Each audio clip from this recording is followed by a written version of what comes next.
Welcome, Gary Kramer. Wow.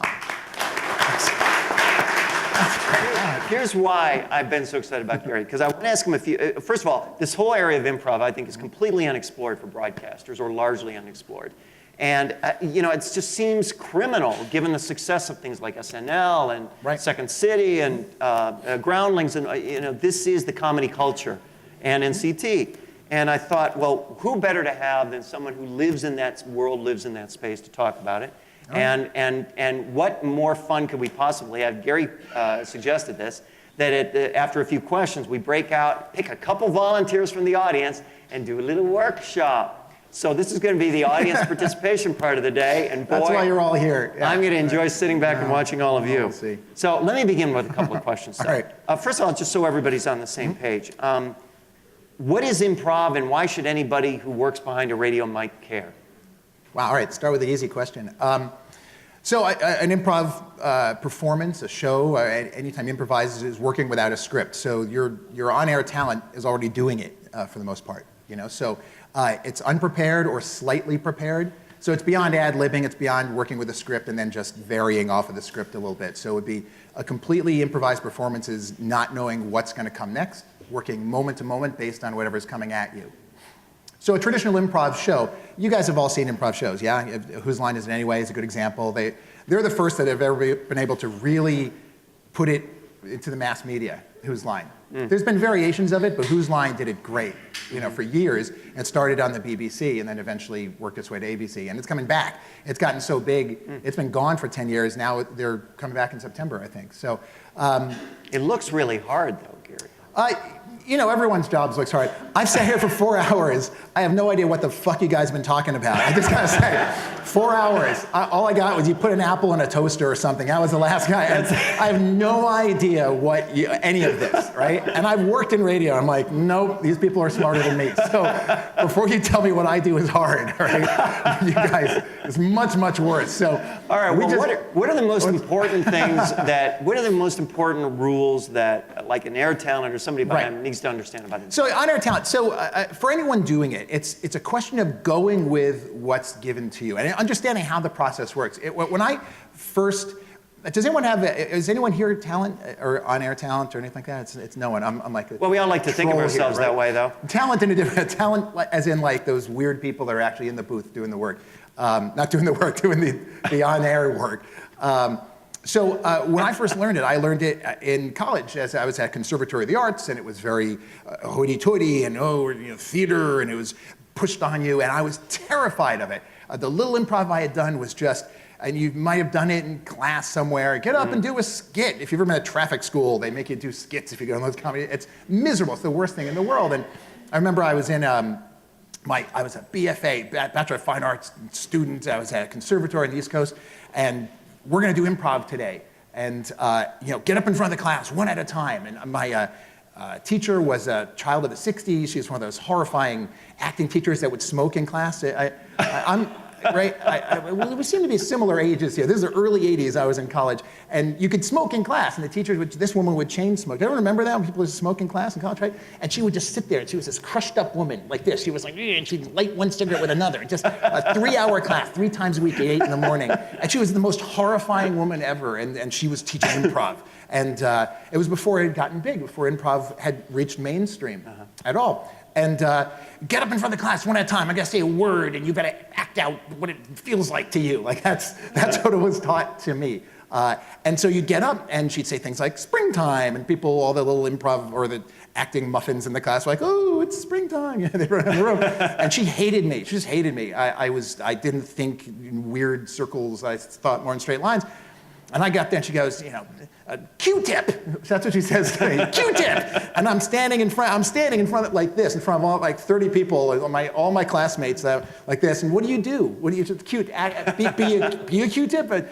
Act out how it means to be a Q-tip. Exactly, right? And I was like, and you weren't supposed to do it, you're supposed to emote it. And I was like, here I am, I'm a Q-tip. What do you do? And I'm just standing there, and I'm looking over at her, and she's just like smoking with like mad face. And it's going on, and she's not like saying, sit down, next, And she leaves me there for 45 minutes.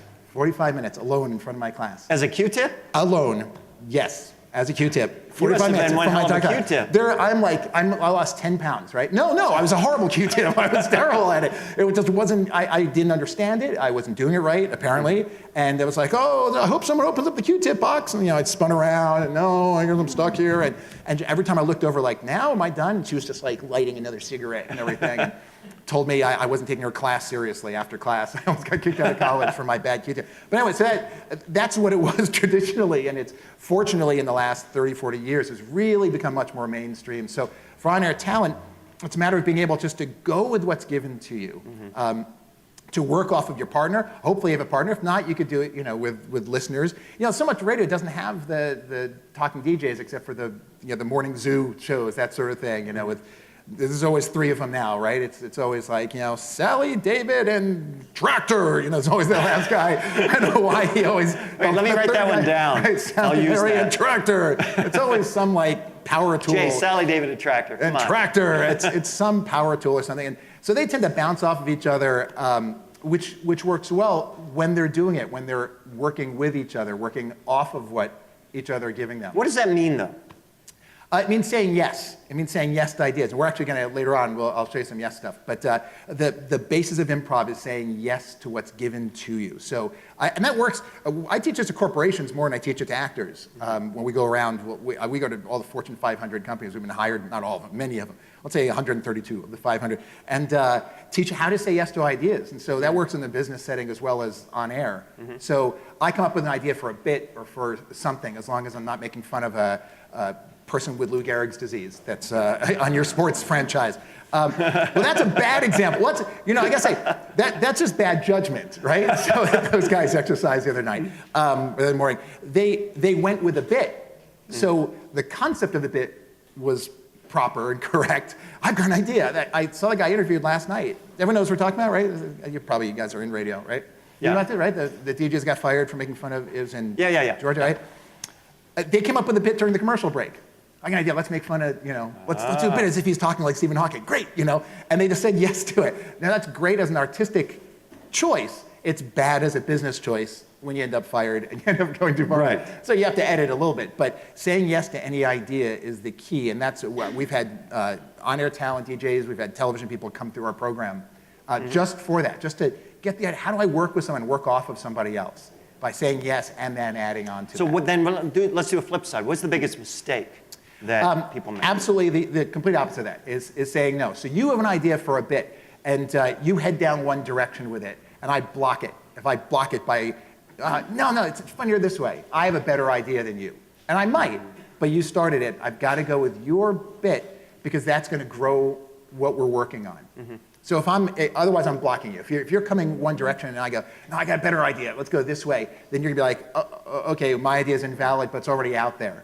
And so that's it in the little improv world that I live in. And it kind of that's called stalls, blocking. right? Stops everything cold. Plus you're pissed at me, and that's on top of everything else. We don't want that. So I don't want to stop your idea from moving forward. A funny bit is I walk in, if I'm doing a scene. Now, some of this doesn't translate directly to radio.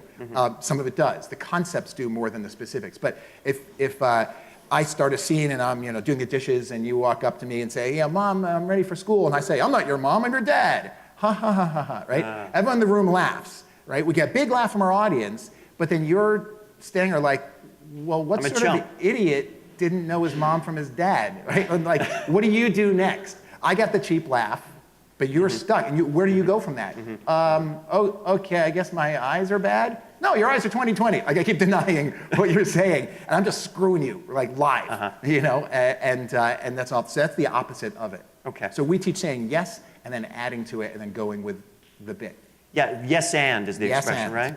So which is, I take what you give me and I add something to it. And I just add a little bit. I don't have to have a whole narrative written. If there's two of us working, you say something, I add a tiny little bit, then you're going to agree with me and add a tiny little bit, and we grow this thing together as a unit, as two of us. So as someone who has listened to the radio, as someone who has heard morning shows and participated in them on occasion, kind of, and you don't have to name names or whatever, but I'm just curious. Name names. No, I know. All right, well, I don't know what the question is. That's right.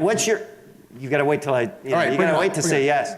What is your assessment of it, kind of what's going on right and what's going on wrong? Where do you hear things go off the rails? Where do you hear things go right? I could do more right than wrong, Okay, I think. good. I think I listen more to Satellite anymore, you know. So the people that have done things historically right over the years, I think some of the bigger names in Southern California, like Mark and Brian, I think they went off last year. Kevin and Bean, certainly, on K-Rock. Even Stern, to a degree, you know. They have a different model there, where he says something, and then all of his flunkies say yes, right? That's sort of, isn't that how Stern works? That's the yes and. He's like, so-and-so, and they're like, oh, yeah, you're great, Howard, you know? And look, he grew the empire as a result of doing that, but he was the one who figured out, put me at the top of this pyramid, and everyone is way below me, right? So I've got pros and cons on him. I'll do the con in a minute. They're great. You know, Phil Hendry was just brilliant at what he did, character-wise, of just going with the bit, and he would say yes to himself, because he would interview himself, which is a bizarre talent to own. So that works really well when you have a crew that really works well with each other, and you don't have just some person who was an intern who's now, let's throw them on air because we need 3, and they're just all over the map. You know, so many morning zoo shows are just a nightmare to listen to. You know, And I the think reason people search is? out. I don't think they have a cohesive plan as to where to go. I think they're just chattering and just trying to say whatever comes to their mind, and they're not going in one direction. Personal opinion. That's you know, that may not be the reality for everyone. That's why I have trouble listening to it. With Stern, the problem I have is that they don't say yes and they say yes, and that's my only issue with him. You know, you're listening to him in the morning or whatever, and great, then you stop and go out to breakfast, and an hour and a half later I get back in the car, and from an hour and a half ago, they're still talking about Baba Booey's sandwich, you know? And it's like, move the hell on, you know? And it's just the same thing, and they just beat it to death. Fine, I can't criticize his success, it's amazing, but there's no and. They just say yes, and it just sort of sits there. You know, and part of it with radio is, you know, you've got a new audience every whatever. I don't know what the numbers are. I'm sure you guys know the numbers, and I just didn't understand them earlier. But like every 20 minutes, so you want to recycle it, but it's very difficult to go back without it getting stale. You know, so that's the yes and. Yes and. Just keep driving it forward. Awesome. So I want to give you the chance to do your thing. My thing. So you need one or two? What do you need? Let's get one. I'll get you out of your chair. All right, so here's what we're gonna do. This is yes and. This is what we were talking about before. This is the concept of all improv. It's concept of really any conversation you have. What we try to do in improv is make it as true as possible, and truth, it just comes from just whatever comes to you first. So I'm gonna ask you to not work hard at all, and I'm not gonna work hard at all. So I'm gonna make a statement to you. What we're gonna do is we're gonna make him an expert on some bizarro subject. I'm gonna make a statement to you, and your first 2 words are going to be yes and. And then you're just going to add one tiny little bit to it. Just go with whatever I say to you. It's as simple as that. All right. So and the name is Bruce. Steve. Steve. No, I'll call you Bruce. Call No, me it's Bruce. Steve. All right. So Steve and the Bruins. So he's the expert on what's some like mundane thing that people aren't typically experts on? Asphalt. I did that? Asphalt. On asphalt. All right. All right. So perfect. All right. So Steve. Now. I know you're an expert on asphalt. Now, I understand that you have actually developed a new type of asphalt that doesn't have to be repaved every 5 to 10 years. It's really a permanent asphalt that you have developed this new type of material. Yes, and you wouldn't believe what it's made of. Well, I understand the materials that's made of are frighteningly expensive, and that's part of the issue with why you've had trouble rolling it out, so to speak. Yes, but I'm doing wonderful business with Warren Buffett. All right, Warren Buffett, great. All right, so yeah, in fact, Warren Buffett actually wrote a new song about your product, and you've been using that song in some of the trade ads that you've been doing to the other asphalt companies. And just work off of that. Yes. And his duet with Sting is absolutely marvelous. Say that again? And his duet with Sting is absolutely Right, marvelous. yes. Well, yeah, in fact, Sting got involved with Jimmy Buffett, or did you say Warren Buffett? Warren, Jimmy, I screwed that up. Right, so they're cousins, all right. So Sting got involved because your new asphalt is so environmentally friendly, and that's what Sting is really involved with. Yes, and I'm having a hard time coming up with material to go with that. All right, great. All right, let's give a round of applause. That was it. Great. so hard, right? It wasn't so hard. It was sort of bizarro, but it was so hard. Let's get another person, and we'll make it even easier. All right. So Carl, same thing. Carl's an expert on something, and all you gotta do is just say yes and then just add a tiny, tiny little bit of information, just kind of going with whatever I said. So what's Carl an expert on? Asphalt was a great suggestion. We didn't really get too deeply into asphalt, did we? What's Carl an expert? Financiers and Right. musicians. Faucets. All right. So Carl, now you have actually developed a brand new faucet that will never drip when you turn it off, and this has actually caused quite a commotion among the plumbing industry. Yes, there's kind of a secret behind it, but I'm prepared to discuss a little more of how that works.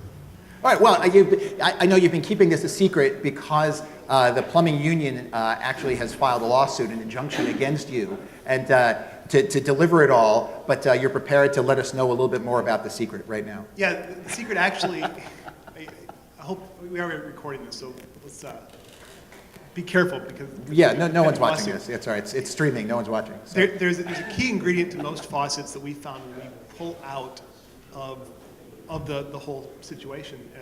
It really tends to fix leaks in a significant way. Right, it fixes it in such a significant way that we've had, your faucets are being used in areas where there's droughts now because we need to conserve water, and just one drop at a time, and you've actually done very, very well, your business, because of the water-saving capabilities of your faucets. Yeah, we've actually found that even when it comes to getting venture capital with the water-saving methods, we can go to kind of a hybrid of like a Kickstart Kiva model to fundraise because of the water Right. saving. Yeah, and the Kickstarter model is doing so well that you decided to actually now produce films based on your faucets. Yeah, they're romantic comedies. Great. All right. Thank you, Steve. All right, that's great. That was awesome. That's all right. Yeah. Now, can I make an observation? Please. Here's my observation. Observe. First of all, you knew when to get to dump out of that, right? You knew when to end that. I think. Well, all right. He gave that line, and you said that's the bit ends. Well, wasn't right? it? Yes, but I'm saying you knew that. So what was it about? Was it just that it was that appropriate, or that? That was just years of training. No, I'm kidding. It was. It got the laugh. I mean, it clearly. You can graph a bit, a sketch, and see where is the highlight, where's the top of it. When do we get out? It's something that the folks at SNL have not been able to do for 20 years. I've right? noticed that. So, right. So it's just like, noticed well, that. they've got to fill 90 minutes at the same they time, do. right? And so they're like, they look over and they're like, keep going, Right. And so the bit doesn't end, and it's very, very hard to get out of a bit. But yeah, I mean, you can usually find when it happens, and boy, I mean, in radio, boom, and you slam the commercial. Because there is that right. tendency to keep going, right? Yeah, when you want to kill, that's the Stern thing, right? So they just keep going and going and going and going, Now, let me ask you another question. So that particular exercise, how do you see that adapted to, let's say, a morning show? Well, it's more the concept than the reality of doing it. It's an artificial way of speaking to say yes and after every sentence. But if we're a partner, a duo in the morning doing a radio show, so if I'm kicking off a bit, if I have an idea for a character, a sketch, even just heading down a path of discussion on something, I know you're going to be doing that with me. Mm-hmm. And you know I'm going to be doing that with you as well. So there's a trust that's built. It's training. Absolutely. Love Lines has been good and bad, depending on who the co-host is with Dr. Drew. It's not on now, is it? Still on? Loveline is still on, right, guys? Still on, right? Or is he doing it by himself? Yeah, like Adam Carolla came out of an improv background, and it was crystal clear. First time I ever heard the show, it was like, wow, this guy's great. Mm-hmm. And Drew actually slowly got used to it and got really good at it. But he's had guest hosts and everything where it's just a disaster, where he'll try to start a bit. This doctor's trying to do the comedy part, and the host just goes off in 100 directions that are not. They're just not compatible. Mm-hmm. They're not playing the same game. They're not thinking the same way.